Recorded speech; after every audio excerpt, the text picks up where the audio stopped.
how much do you think tanking is hurting the NBA right now, too, and what we're seeing, like we saw with that Jazz and Orlando game a week ago? How much do you think that's hurting the game? I can't wait until professional sports in the United States adopts a European model, especially like a Premier League model, and they start doing relegation. The day you start doing relegation, everything changes. Everything will change. Outspoken with Dan Cilio, only on SportsGrid. Well, I ended up adding this since our show started here, Rohit, but his points prop tonight at 20.5 is the same number from the Iowa State game. That's a bit of a mistake, right? When we consider the gap in opponents here. I think Peterson specifically steps up. He needs to. I think he kind of owes this team a great performance. Game time decisions. Only on SportsGrid.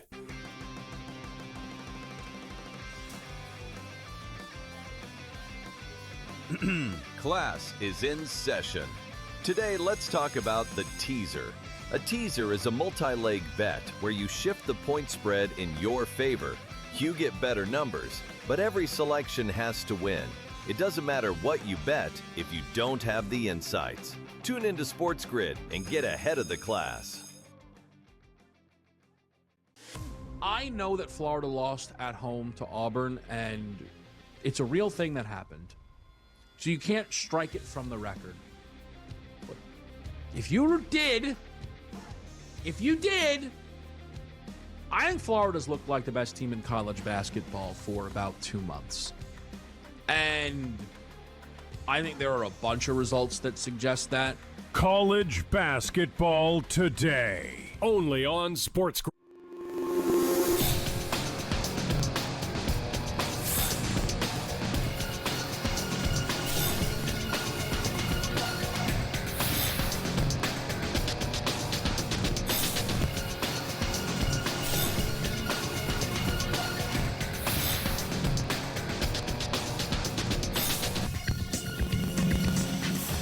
Hey, everybody, welcome in. This is NewsWire here on SportsGrid. Adam Kaufman in for Craig Mish today. We got you for the next hour. We will hit on a whole collection of things. Obviously, the NBA. We got a healthy slate ahead of us tonight. Some interesting games that happened last night on a much smaller slate. Plenty of college basketball on tap. It is March, after all, so you can expect a lot of that on a daily basis. Some news and notes around the NFL. Free agency is approaching, the draft not too far away next month. And we already are finding out about guys getting tagged by their franchises, removing the potential of big names, at least some of them hitting free agency. So we will continue to explore all of that, as well as what is new in the news, the business around sport. And let's start there with what is going on in the world of Kalshi and prediction markets. Daniel Wallach, who is, of course, noted on social media for his work in the legal world, an update on the Nevada Gaming Control Board civil enforcement action versus Kalshi. As you see on your screen, Nevada's federal courts remands Nevada's GCB's civil enforcement action versus Kalshi back to state court, where Kalshi faces an imminent temporary restraining order barring it from offering event contracts in Nevada. Now, what could be next, obviously, remains to be seen. In a separate order, though, Judge Due also remanded Nevada's civil enforcement action versus Polymarket back to the same state court, which previously issued a TRO against the company. Judge Due directed Polymarket's claim that it was acting as a, quote, federal officer when it removed the case. So these are some of the things, obviously, that we are watching here. But as you were just looking at, Polymarket filing an emergency motion with the Nevada federal court as well. Basically, in summing all of this up here, the court ruling now raises risk of Kalshi being at a trading halt in Nevada. And we know prediction markets really sweeping the nation, not only in terms of just people taking part, but obviously programming around it. You see it here on SportsGrid as well. This could start a trend on Kalshi lawsuits with other state governments by undercutting its claim of irreparable harm tied to geofencing. Because of the ruling, Kalshi is weighing in on emergency appeal. Polymarket has sought a stay as both cases return to state court. The court found that the Nevada Gaming Control Board's claims, quote, arise under state law and that the Commodity Exchange Act does not completely preempt those claims. Now, if Nevada secures an injunctive relief, it could temporarily bar Kalshi in the state of Nevada. Now, that's jumping ahead. We'll see, obviously, how all of this plays out. As we know, tends to be slow moving in the courts, the legal process surrounding all of it, but there's no question from fantasy, obviously season long and all of that, to DFS, to best ball, growing into legalized sports betting, to now the prediction markets. It's always just the next wave of what is here, what's to come, and where all of the attention goes. We have seen companies laying off a lot of people in the sports betting world, and companies that are adjacent to that, that are surrounding basically any markets that are not related to prediction markets, and really focusing their attention into that next wave of content as well. So the legalization of it goes a long way toward making all of that possible as well. Remains to be seen, and something that we will continue to talk on here extensively on NewsWire in the days and weeks to come. Now, we spent a lot of time, obviously, in the last, recent years anyways, surrounding NIL and players getting paid for name, image, and likeness, and only a matter of time before the institutions themselves decide to jump in and say, wait a minute, we were making all this money, now the players themselves are making money, we want more money. Rutgers, the latest school to create a for-profit for its athletic department, the Scarlet Knights Enterprises Incorporated, will lead multimedia rights, corporate partnerships, ticketing strategy, and NIL initiatives. Oliver Luck, if that sounds familiar, of course, the father of Andrew Luck, will be the chairman of the board of directors. So again, another thing that you have to imagine more and more, especially high-profile schools, are going to jump in and try and make more money off the backs of some of the college students, student athletes that are making some of their money on the way out the door to turning pro potentially in whatever league sport it is. The NFL, as we know and as mentioned, free agency right around the corner. Should be a lot of movement across the league. There are all sorts of rumblings and trade rumors and fun things to watch for. But one of the big questions is, which of the high-profile players, like George Pickens, for instance, franchised by Dallas, are going to stay put with where they are? Well, we found out about a couple of them. Daniel Jones is on track for week 1, and most assume, while we don't know for certain, that that's going to be with Indianapolis. Many are expecting that he is going to get franchise tagged by the Colts. Missed a lot of time as that team's season absolutely fell apart in the latter half of last year, as we know, when they went to different quarterbacks along the way and could not pick up a win really at all over the course of the final half of that season. But Daniel Jones before that was turning in comeback player of the year worthy performance, was, had the Colts in a spot to potentially even win the AFC, at least in the regular season, if not overall for the playoffs. And then again, everything imploded with that injury and the offense falling apart around Phillip Rivers and others that stepped in, Riley Leonard to name another. But the expectation is Daniel Jones will be franchised by the Colts. What's that mean for someone like an Alec Pierce? Well, the wide receiver could test free agency. Obviously, we will watch for that. But Jones, like Patrick Mahomes with Kansas City, like a Michael Penix Jr., obviously with Atlanta, these quarterbacks that suffered late season injuries, and we sit and we wonder, what is their timetable to return? It's looking like Jones should be ready for week 1. According to multiple reports, he is on track. That would be 9 months removed from suffering that right torn Achilles tendon. Pete Schrager reports the Vikings could look to sign Jones in free agency if he is not franchise tagged. Remember, he was briefly with Minnesota after leaving the Giants, though he did not actually play for the team. But that would be another interesting fit for a team that is certainly feeling the pressure of what to do at QB with J.J. McCarthy underwhelming and underperforming.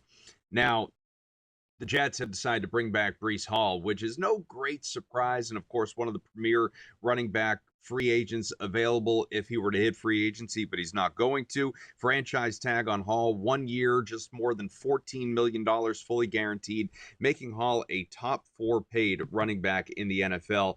He tweeted, always been the type to bet on myself, been working, see y'all soon, love. I just think this is interesting.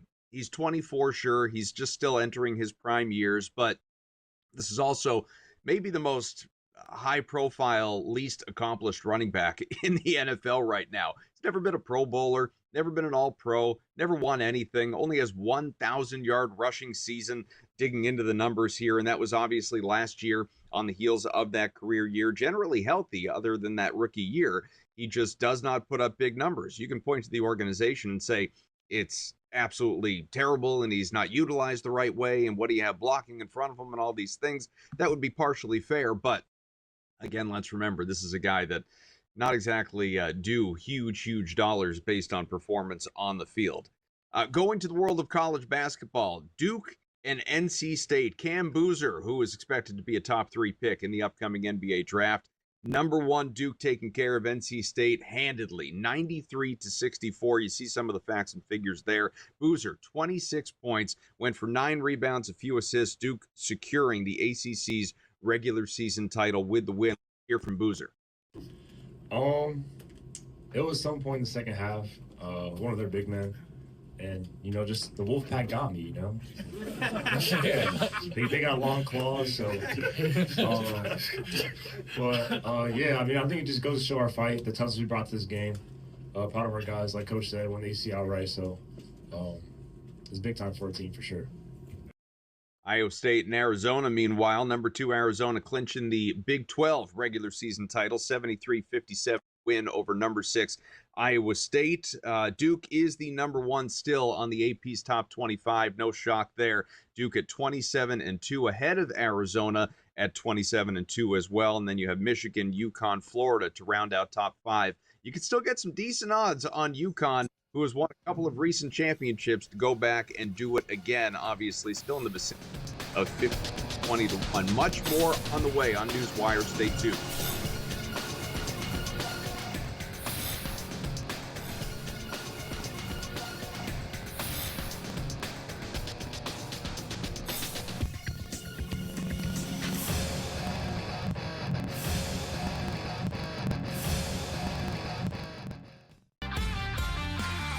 How much do you think tanking is hurting the NBA right now, too? And what we're seeing, like we saw with that Jazz and Orlando game a week ago, how much do you think that's hurting the game?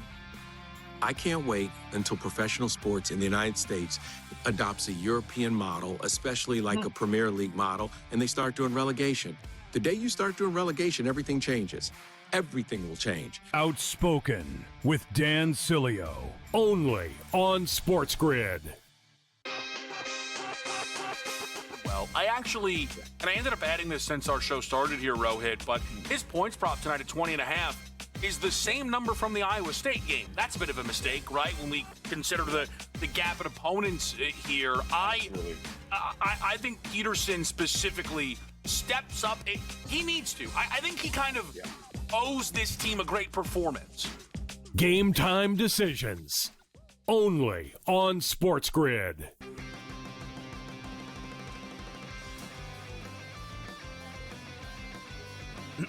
Class is in session. Today, let's talk about the teaser. A teaser is a multi-leg bet where you shift the point spread in your favor. You get better numbers, but every selection has to win.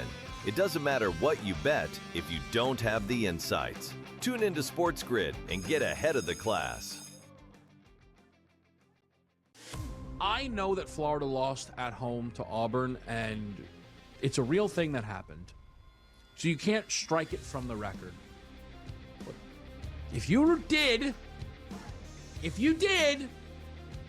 I think Florida's looked like the best team in college basketball for about 2 months. And I think there are a bunch of results that suggest that. College basketball today, only on SportsGrid.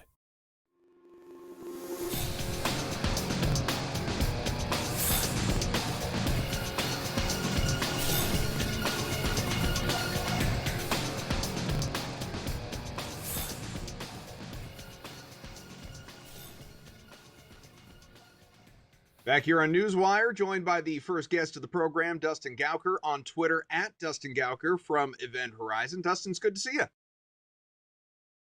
Yeah, as always. Absolutely. So I know we're going to get into a few different things within the prediction market space. We began the show talking about prediction markets and just what's going on in Nevada as it relates to Kalshi, but there's no question. I mean, this has to be a gigantic month in the prediction market space with March Madness right around the corner, and even before that, conference tournaments. What are the expectations? Yeah, huge. Last year, as Kalshi was just getting started with its sports event contracts on sports, it was doing a huge amount of betting and trading on March Madness last year, something like $500 million across the tournament last year. And again, very like they had just started out, like they kind of ramped up this football season. Now, college basketball is the biggest thing that people trade on at Kalshi. It is something like 20% of all volume is trading on men's college basketball games and point spreads and totals. So I'm not sure I can put a number on it, but there is going to be like billions, mid billions in trading on March Madness. I might even be low. So this is, I can't understate how big this is for them. We're coming off football season, Super Bowl, hundreds of millions was traded on that, and the halftime show and everything around the game. Kalshi's been like kind of treading water here and maybe even growing in the wake of that. Lots of people are transitioning to basketball trading and betting, and so we're going to see conference tournaments coming up. Just lots of games, lots of televised games. So we expect just a huge month here for Kalshi and everybody else that's in the prediction market space. Something you've written about, I find it really interesting, and it's not surprising necessarily, but I just don't think it's something a lot of people thinking about, is the smaller games but big dollars attached to them. For instance, obviously, A&T and Hampton. This game took place about a month ago at this point, about 3 weeks ago anyway. 9.2 million in moneyline volume, 16th biggest game by volume in the trailing 30 days. Towson Monmouth, a game that happened a couple days after that, 8.3 million. Why is there so much attention on games like this as opposed to the Duke NC States of the world? And look, there is a lot of trading on those too. Like the big national televised games, top teams in the top 5, top 10, those are still big games. There's sometimes more than 20 million, 30 million that can be traded on those games. But it's like we don't really get this kind of granular data at the sports books, like what people are betting on specifically, and we see that at prediction markets. So it's fascinating to me that we have these 2 Coastal Athletic Association games that were really kind of big. They were weird times. It was over the NBA All-Star break. So they were at these times when there weren't a whole lot of other games going on. They were also nationally televised. They were really close games, but to see almost $10 million traded on these, basically 500 teams in the CAA was kind of eye-opening to me. I also understand it to be more than what's happening at sportsbooks in terms of these smaller college games. So, are there sharps betting on this? Are there market makers betting on this? I don't know. There is reason to believe there should have been more activity just based on when the games were and when they were played. But it's just super fascinating to see these little schools and like $10 million. That's a lot of money being bet on some pretty some mid-major basketball games. Dustin, we famously say, doing what we do, hey, you can bet on anything. And I think people know that, and they usually equate it to, you can bet on these award shows and which movie's going to win Best Picture and that type of thing. People probably don't think about trading on Iran, for instance, and some of what is going on over there. What have you seen here in terms of the money that is changing hands and the controversy that's happening? Yeah, we could do a whole show just on this. This is a fascinating topic that you could bet/trade on all sorts of things related to Iran. On Polymarket, which is an international site that doesn't technically serve the U.S., you could bet on whether there'd be airstrikes. Obviously, there were on Saturday. You could bet on whether Ali Khamenei would be out as the supreme leader of Iran. Obviously, he was hit in an airstrike. And there was just a whole lot of people like waking up to the fact that you could do this. There was $500 million traded on these markets at Polymarket, far less at Kalshi because they're a U.S. regulated prediction market, and they're not supposed to technically have markets on death and assassination and war, but they still had a market about whether he would be out as leader, whether Khamenei would be ousted, but it wouldn't resolve as yes if he died, which is a very weird market to have. So like we have that. We also have people, probably insider traders on Polymarket, betting right before the airstrikes happened and right before Khamenei was killed, betting into the markets and winning millions of dollars.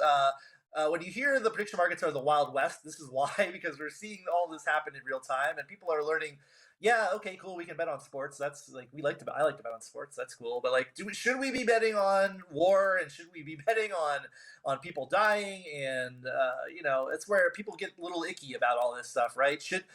People are saying on one side, prediction market evangelists say this is great because we get more information about the world. How likely is it that people are going to, is there going to be war in the Middle East? Which is, granted, an interesting thing to know, but that takes letting people bet on it in turn, and people just don't like that. We've seen a lot of senators and Congress people saying out loud, we don't like this and we think that it should be stopped.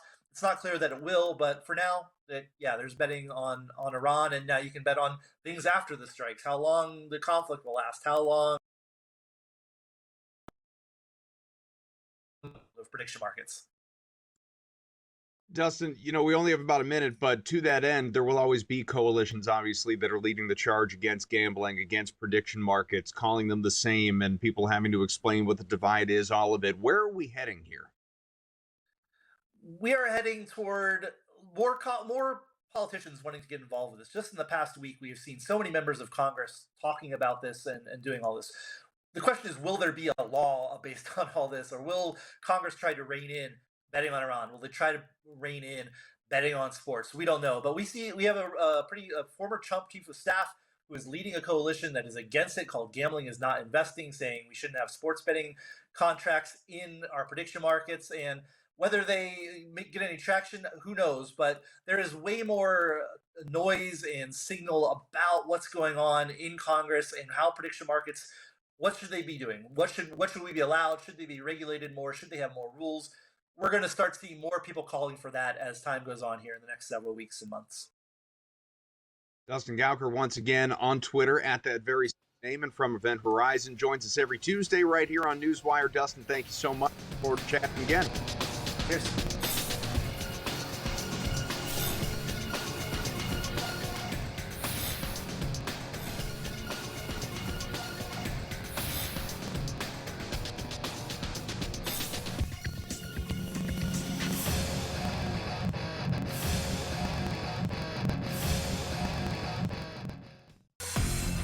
Michigan at a 57% chance right now, followed by Arizona, Duke, and Houston. Here's the interesting caveat, Joe, for Michigan, who's the favorite right now. On February the 8th at 5 a.m., they were trading at 40%. Today, 57%. People like themselves some Michigan here.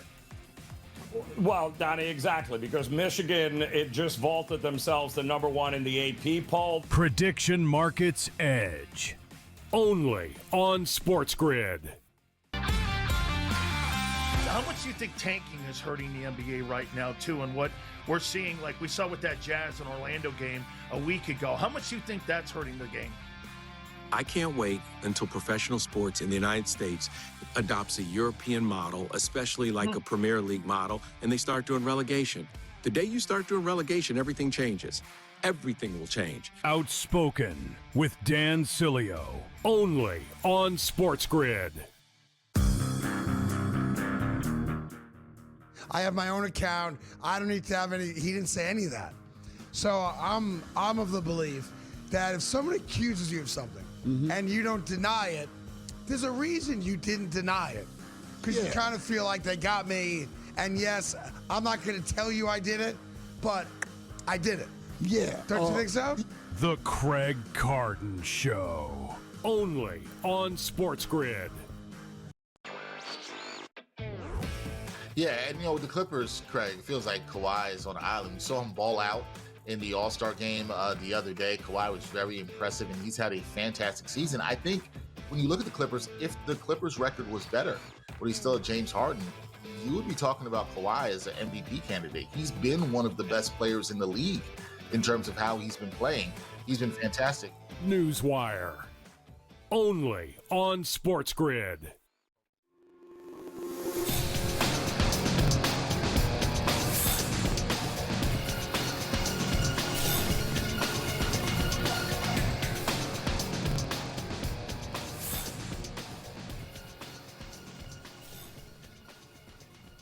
Our thanks again to Dustin Gouker. Interesting stuff on prediction markets and what is going on with Kalshi. We have much more coming up in the second half of the show. We will get into some college basketball, some NBA, maybe a little bit of World Baseball Classic if we have time as well. But let's go to the NBA. And obviously there's some interesting news more to come in the NFL as well that we'll get into with Jacob Kamaker shortly. But as you see there, some of the headlines from last night, short slate, the Celtics go out, improve to 41-20. All of this, of course, without Jason Tatum. But not only that, 6-1 without Jaylen Brown. He sat out, as did Nimi Keita, coming off a damn near 30-20 game in the blowout of the Nets in the previous contest. And even still, despite the return to the lineup of Giannis Antetokounmpo from his injury, the Celtics blew doors in Milwaukee, 108-81, a game that honestly didn't even feel that close by the end. Giannis, after 15 games out with his right calf strain, last played back on January 23rd. It had been a minute.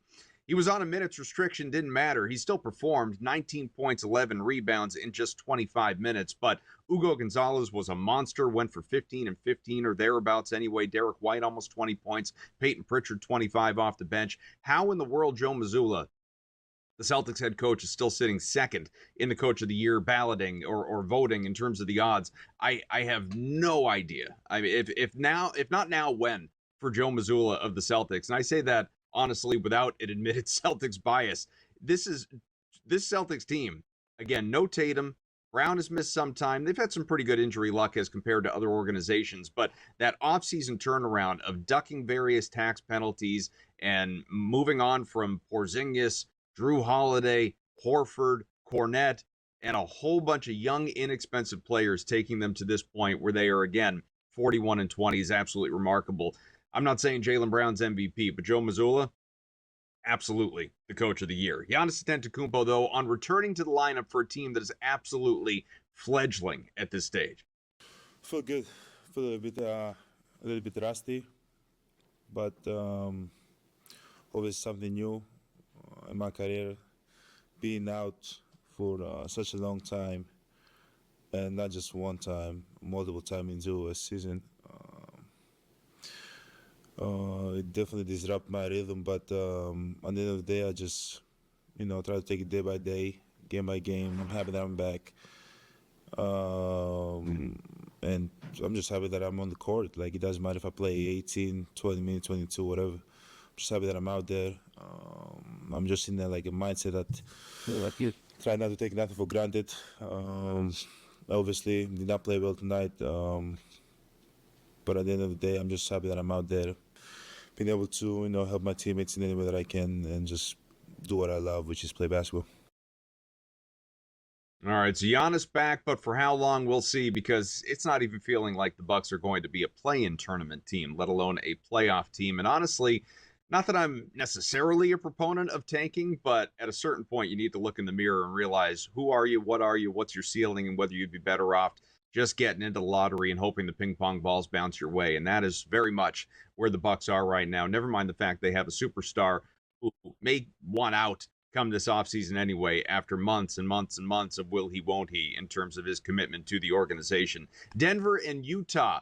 It wasn't the Nikola Jokic show, not that he was bad. It was Jamal Murray, 45 points. Nuggets to a late comeback win over the Jazz. The awful tanking Jazz, 128-125. Murray was exceptional, 8 of 12 from 3 in particular. Houston and Washington, meanwhile, the Rockets escaped D.C. and Kevin Durant with a homecoming there. 123-118. Durant goes for 30 and 7.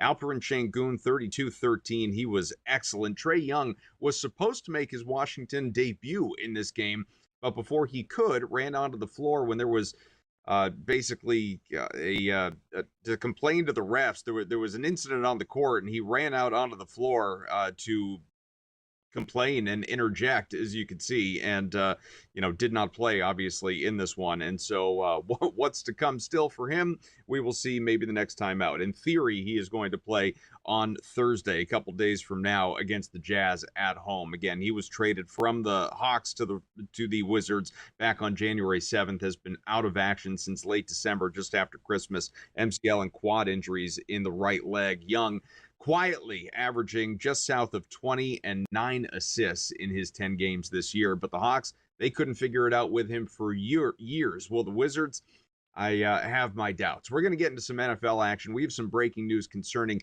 Kenneth Walker, the reigning Super Bowl MVP for the Seattle Seahawks. We will get into that. Jacob Kamaker is going to join us when we come on back right here on NewsWire.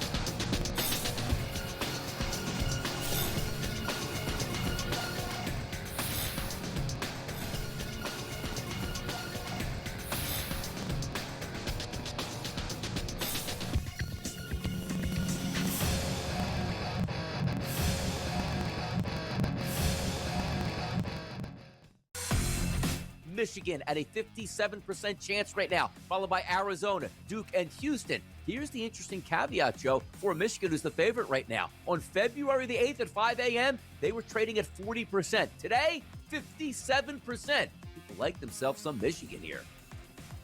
Well, Donnie, exactly, because Michigan, it just vaulted themselves to number one in the AP poll. Prediction Markets Edge. Only on SportsGrid. How much do you think tanking is hurting the NBA right now, too? And what we're seeing, like we saw with that Jazz and Orlando game a week ago, how much do you think that's hurting the game? I can't wait until professional sports in the United States adopts a European model, especially like a Premier League model, and they start doing relegation. The day you start doing relegation, everything changes. Everything will change. Outspoken with Dan Cilio. Only on SportsGrid. I have my own account. I don't need to have any. He didn't say any of that. So I'm of the belief that if someone accuses you of something and you don't deny it, there's a reason you didn't deny it. Because you kind of feel like they got me. And yes, I'm not going to tell you I did it, but I did it. Yeah. Don't you think so?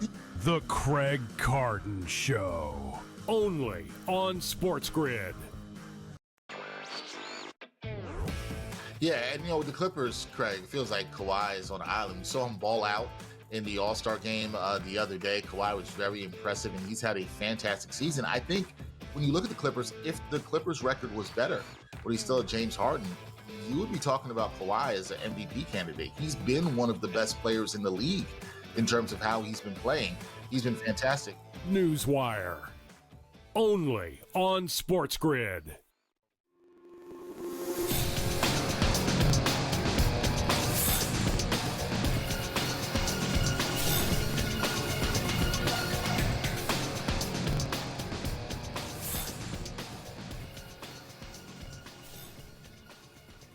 We're halfway home here on NewsWire. Thanks for being with us on SportsGrid. Adam Kaufman joined now by Jacob Kamaker. Does a great job covering the NFL for USA Today Sports. Sporting the throwback Houston Oilers shirt, too. Like that. Jacob, let's get into some breaking news from Adam Schefter, ESPN. This hour, Kenneth Walker, the Super Bowl MVP, is not expected to be tagged by the Seahawks, so he is poised to become an unrestricted free agent when the new league year opens. Schefter says with Walker not being tagged, there's a chance to become just the fourth player to win Super Bowl MVP and begin the following season with a different team. The other three, Larry Brown, Desmond Howard, Dexter Jackson. What that tells you, it's been a while. What would the market be for Kenneth Walker, and where would be a good fit? I think there will be a pretty strong market for Kenneth Walker. There aren't a lot of teams that maybe need that kind of front-end running back, but given his performance in the Super Bowl throughout that playoff run and the fact that he's a physical downhill runner that could really upgrade any offense across the league, should give him a robust market with the teams looking to, bring him on board. I think you look at a team like the Kansas City Chiefs, who really need a running back. Both Isaiah Pacheco and Kareem Hunt are free agents this year. Walker would be a big-time upgrade for them, and with Patrick Mahomes coming off the torn ACL, you could say, hey, you can really lean on Walker early in the year while Mahomes gets back to full strength. I think another team to keep an eye on is the Arizona Cardinals. They're in the NFC West. They've seen plenty of Kenneth Walker. James Conner isn't getting any younger. Trey Benson had trouble staying healthy last year. I believe their leading rusher all season last year was Michael Carter, who had 333 rushing yards. So they could use a shot in the arm there. Mike LaFleur, their new head coach for the Rams. So, again, they've seen plenty of Kenneth Walker, potential option there. And I think the Vikings, look, their cap situation isn't very good. But if you could sell me on saying, hey, if he came in and played next to J.J. McCarthy, offer him some downhill support and a good receiver out of the backfield, you could sell me on that too. So I think those three teams kind of stand out as ones that I'd say, hey, Kenneth Walker there, that would work out pretty well.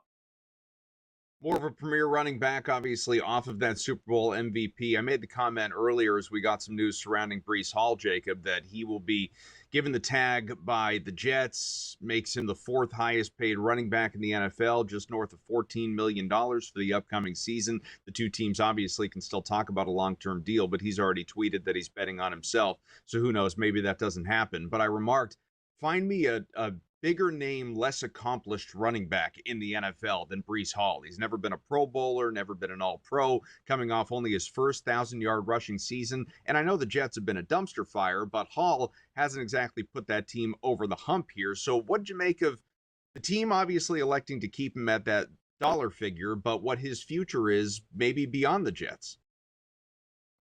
First of all, I think it makes perfect sense for the Jets to keep him. Look, we don't know who their quarterback is going to be. So you want to have as much infrastructure around that position with the uncertainty surrounding it as you can. And Hall gives them at least a dual threat running back who has sky high upside. I know he hasn't accomplished a ton like you referenced, but he also had early career injury that kind of put him maybe behind the eight ball in his development. So if he can continue to stay healthy, we know that he's explosive. We know he's a good pass catcher. We know that he's a downhill runner that can really he can do everything that you need a running back to do. So for the Jets, I like keeping him, making sure he's going to stay there. Franchise tag's good for Hall. He's going to get paid a lot of money and, really be the focal point of the Jets offense. I think this year will be telling, though. If he has a big year and pops off, will post another 1,000-yard season, maybe makes the Pro Bowl for the first time, then I think he'll have a lot of interest in free agency the following year. But if he has any sort of injury or takes any sort of step back, then you're facing a lot more uncertainty just with the short shelf life of running backs in the NFL. So I think this is a mutually beneficial decision for both sides, but I think it comes with a little more risk for Hall. He probably would have liked to get a long-term deal locked up just to guarantee that he gets money, beyond this season.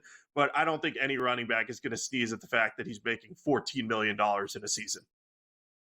Let's keep going with the running back train here. And David Montgomery, not a free agent, but has himself a new home, traded from Detroit to Houston. No question, an upgrade for the Texans off of what Woody Marks did last year. Nick Chubb hasn't been the same in years. Joe Mixon didn't even play last season. And so he gets out of the shadow of Sonic and Knuckles and, being the number 2 change of pace back to Jahmyr Gibbs into a situation where obviously he could thrive. He could be, again, as he was with the Bears and early with Detroit, a 1,000-yard guy. What do you expect from Montgomery within that Texans offense under Nick Caley?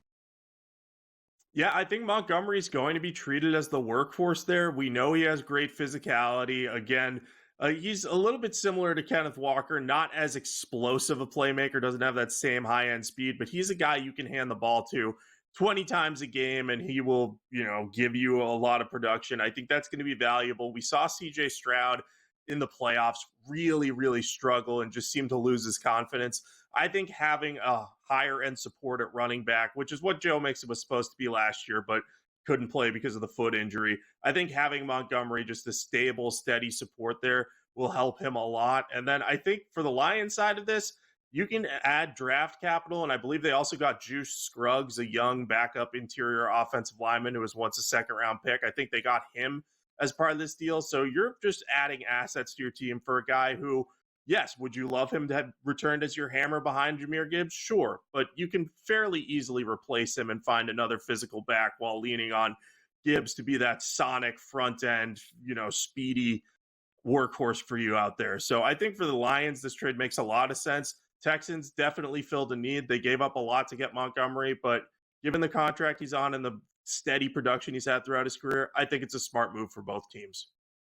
Yeah, to that point for Detroit, a lot of the aftermath, I just keep hearing person after person saying, oh my goodness, look what this does for Jahmyr Gibbs. He should absolutely be the number 1 pick in your fantasy drafts, your season long, your best ball. This is the guy that you have to have. He's going to be incredible. There's nobody competing for touches. And that's true today, but I don't think they necessarily intend to coach that way. I think they're going to try and replace someone who can come in and give you some similar production to what David Montgomery did. And I don't know if you have a name in mind, but I was scanning the board in terms of potential fits in free agency, and one that jumped off the list to me that I think would be great there in that same role of Montgomery, Rico Dowdle.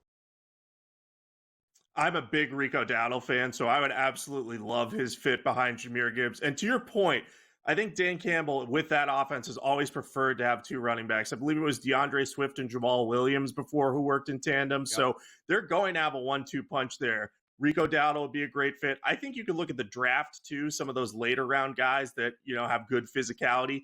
Kalon Black from Indiana is a guy who, if the Lions are picking late, if he's on the board, He has some pretty good bursts. He's pretty physical. I think he'd be a good complement to Jahmyr Gibbs, but they'll definitely bring in another running back. Gibbs will handle a bulk of the load, but he will lose some touches just to keep him fresh, which is a good thing. All right, from running backs to quarterback, and I don't want to talk about Tua and Kyler and Daniel Jones and all that stuff, maybe if we have time, but every free agency list I pull up, the number one free agent listed is Malik Willis, a backup quarterback, but a guy obviously who has had some success filling in and making the most of opportunity behind Jordan Love and others during his brief NFL career here. I'm wondering, though, has he shown enough to be a number one elsewhere, or he's just going to be a highly sought after, high paid backup? What's his future here? I do think a team is going to take a swing on Willis as a bridge starter that could potentially become a high-end option. He just has elite mobility, and his accuracy with the Packers was excellent. He had 6 touchdowns, no turnovers across 3 starts with him throwing the ball through the air. So I think that his potential will get him one of those like 2 to 3 year deals worth 20 to 25 million annually. I look at teams like the Cardinals and the Dolphins who don't have a ton of cap space, but they could look at him and say, hey, he's young, he has upside. Let's give him a shot. So I think it's going to be very interesting to see where he lands. Tiny sample size, but man, the potential is through the roof. Dolphins are an interesting one. I still wonder, I feel like I'm in the minority saying I'm not so sure it's the right move economically, not personnel-wise, but economically to move on from Tua quite yet. $99 million dead cap hit is pretty significant. Jacob Kamaker, thank you, sir.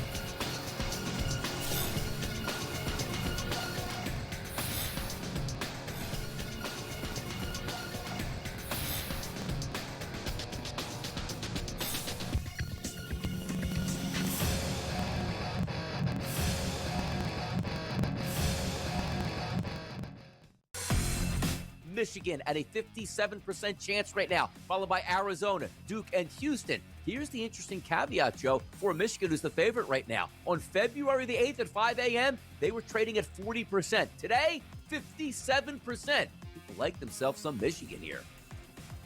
Well, Donnie, exactly, because Michigan, it just vaulted themselves to number 1 in the AP poll. Prediction Markets Edge. Only on SportsGrid.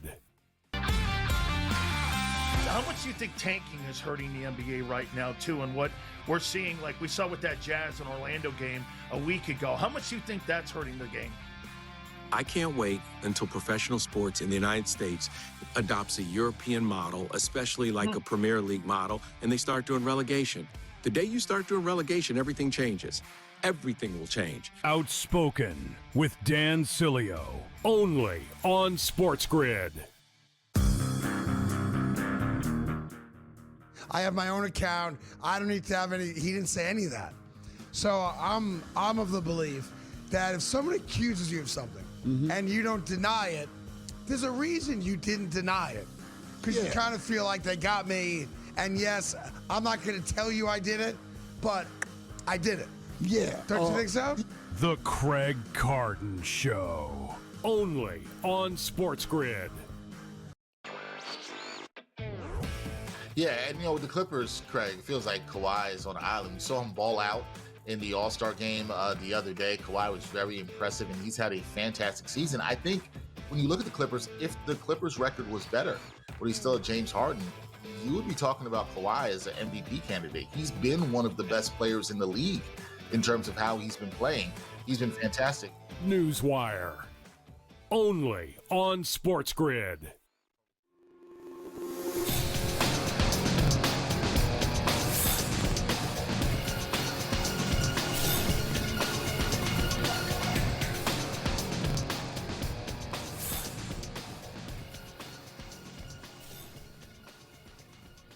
We are back on NewsWire. Ryan McIntyre joins us from the Sports Gambling Podcast Network, Moneyline_Mac on Twitter.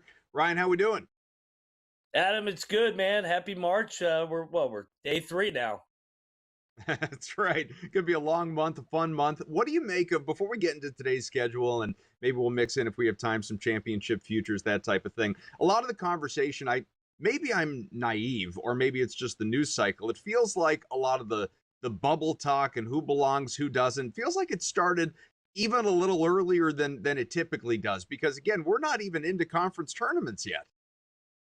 Yeah, I think this year is more unique than we've seen because on one side we have a team that's going for 30-0 tonight in the MAC, that everybody kind of wants to poke holes at their schedule. We don't really see teams go 29-0 this deep into a season. I think the last team in a non-COVID year was Kentucky or Gonzaga in the mid 2010s. But also, one of the biggest voices in the sport has a hidden agenda here.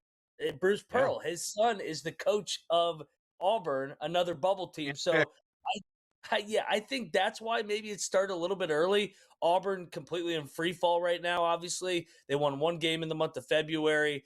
They're a complete dumpster fire right now. And I think he's trying to get ahead of it, just to try and get his son into the dance and poke at any other bubble teams he can find suit. I just don't see how, and you're not saying this, but for anyone that is, I don't see how Miami of Ohio could possibly be looked at as a bubble team. For one, it's a top 25 ranked team. 68 teams will make the field. So to me, there's no even question there. But even if it wasn't sitting at number 19 right now, we're still talking about, as you said, 29-0 entering tonight's game against Toledo, a team that it is narrowly favored against, 7.5. So by all means, I want your thoughts on this game, but also, I mean, is there a case to be made against this team being a part of the field? If they leave them out, say they drop one of these final two games, either at Ohio or they drop it to Toledo, then they lose to whoever in the conference tournament. Akron actually may be the better basketball team, ironically. Akron's sitting there at 25-5. They've been dominant in the MAC. But if we're leaving out teams with 1 and 2 losses on a 31, 32 game sample size, then we should just blow the whole thing up. And we should just have the Power Four should just have their own tournament, because the mid majors will never ever be able to have a auto bid an at-large bid ever again. And I think the thing that really bothers me is we act like this isn't March Madness we're talking about. Auburn should know. Bruce Pearl knows better than anybody. They lost to Yale a couple years ago. We see the Cinderella pull off upset year after year, whether it's Mason back in the mid-2000s, VCU, Loyola Chicago, FAU a couple years ago. I don't know why we've moved. Maybe it's the football crowd coming more into basketball, where we're just pumping these two major money conferences more and more. And that's why, honestly, I'm against expansion, because it's just going to mean more for the SEC and Big Ten. It's not going to mean more for the little guys. Alabama and Georgia will square off tonight, and I'm not as excited as I would be if we were talking about a football game, but even still, this one is, basically a pick 'em. You're looking at a 1.5 spread here, where road Alabama, number 16 in the country, is favored. A massive total at 179.5. What are the expectations here? Yeah, fun game here. Huge game for Georgia. Georgia, I don't really think they're on the bubble. I think they're on the right side, but if they get this one, I think they really secure their bid here. So Georgia, veteran group here, senior night down there in Athens. Alabama comes in red hot, winners of 8 in a row. Ever since they had the G League situation rolling go against them, it's been a rallying point. They won at Tennessee on Saturday. I'm going to fade the Tide in a back-to-back road spot, an emotional win Saturday in Knoxville over Tennessee. I think Georgia gets it done. I will play the dogs on the money line here.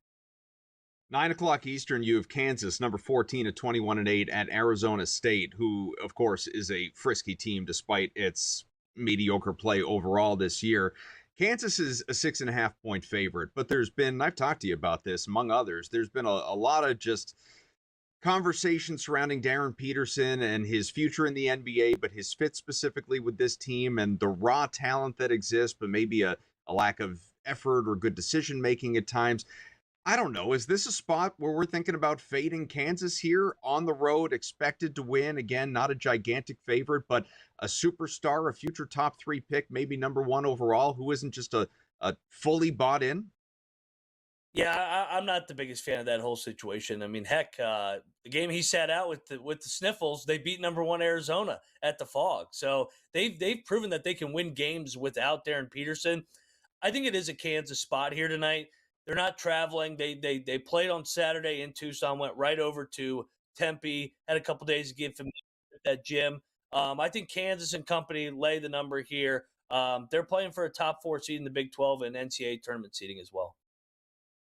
Clemson's at UNC, where the Tar Heels are a narrow favorite, 3.5 points. Of course, a couple of 20-plus win teams in the ACC. What do we think?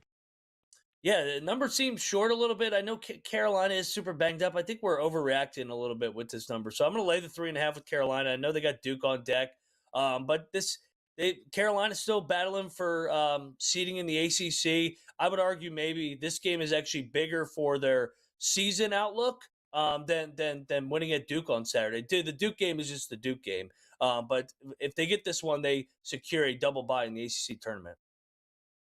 I'm pulling up the latest championship futures across college basketball, and I know there are plenty more games tonight that we could get into, but Michigan, Duke, Arizona, Florida, Houston to round out your top five, most of those inside of 10-1.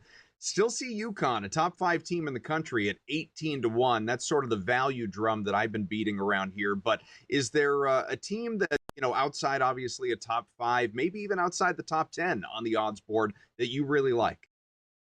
I was going to say UConn. The other one would probably be Kansas, just because we've seen them beat the top teams, whether it's Arizona, Houston, and the non-con. They schedule super aggressively. And Darren Peterson's a guy that can take over games, and they have a really good supporting cast and a coach that's won 2 national championships in Bill Self, just like Dan Hurley at UConn. Going to need Self and Peterson to ultimately get on the same page. Ryan McIntyre, again, Sports Gambling Podcast Network, on Twitter at Moneyline_Mac. Ryan, get your rest, man. It's about to be a grueling schedule for you. It's coming. Appreciate it, Adam. Absolutely. We'll talk to you again here soon. We'll be back on NewsWire right after this.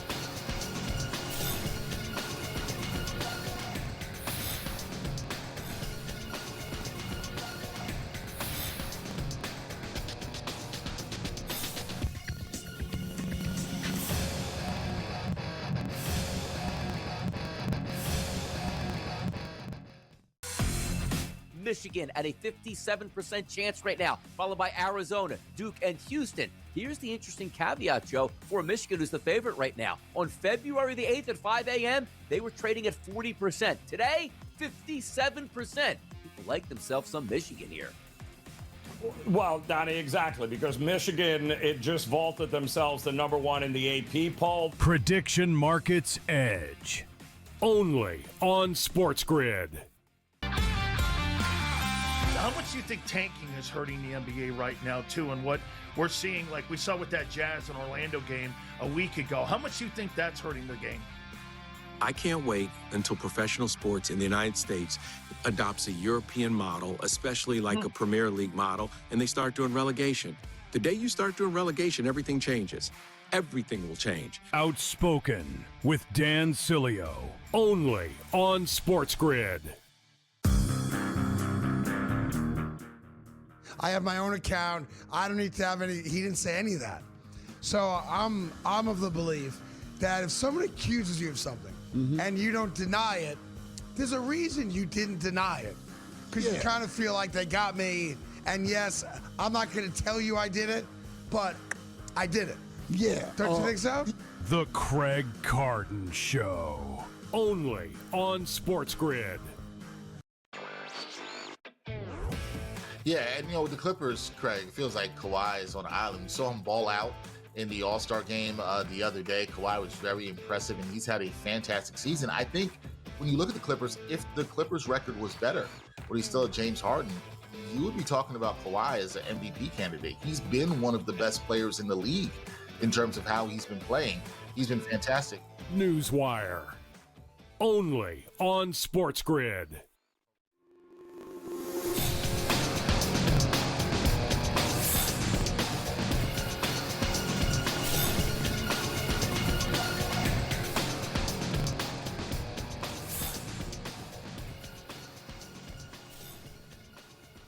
Back with you here on NewsWire. A few more minutes. Remember, we are an hour-long show now. It's time for your last licks.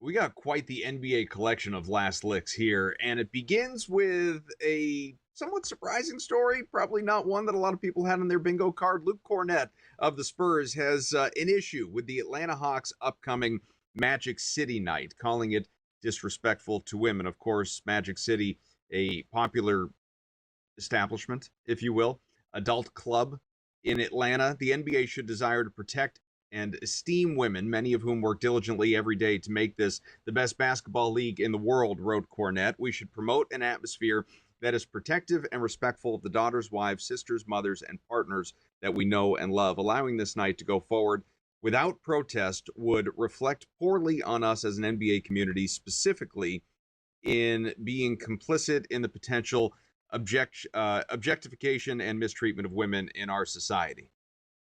I'm not going to sit here and make headlines by disagreeing with the general stance and statement that Luke Cornette has put out there. I admire him for it, in fact.